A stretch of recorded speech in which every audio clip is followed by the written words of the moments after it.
I asked you to picture a superhero comic book fan in your mind, what would you think of? Perhaps a stereotypical representation like comic book guy from The Simpsons or Sheldon Cooper from The Big Bang Theory. But what I'm interested in is most of the time people don't think of a female superhero fan. So why are fangirls of superhero comics left out? Well, superhero comics are historically known for being a celebration of masculinity. Characters like Captain America and Superman were created to represent American patriotism and a hegemonic dominant masculinity. Their female counterparts were their girlfriends or their sidekicks, who were firmly situated in the male gaze, often in revealing costumes and with storylines that were plot devices to further their male counterparts' development. But is that the case now?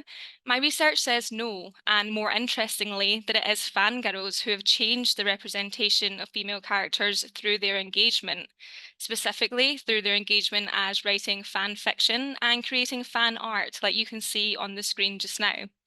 Fangirls took original source material and built on it, a process I've adopted the term queering the text for. They portrayed female characters as individuals in their own right. Comic creators were then influenced by fangirls and began to evolve female characters' representations within the comics. To illustrate this, I am looking at characters like Miss Marvel, who debuted in the 1960s and has since had many reincarnations, the most recent of which is on the screen now as Kamala Khan, and it came out in 2014.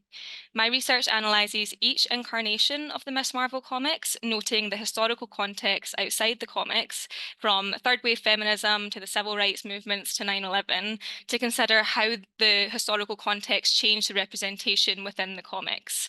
Alongside this, I'm analysing fangirl engagement to map a correlation between the engagement and the evolution of the female characters. My research shows that fangirls influence comic creators to successfully change the portrayal of female characters while simultaneously carving out a space for themselves in a traditionally male-dominated community. My hope is, after reading my work, when you're asked to think of a superhero fan, you will picture the fangirls who created this fan art, wrote fan fiction, and changed superhero comics for good. Thank you.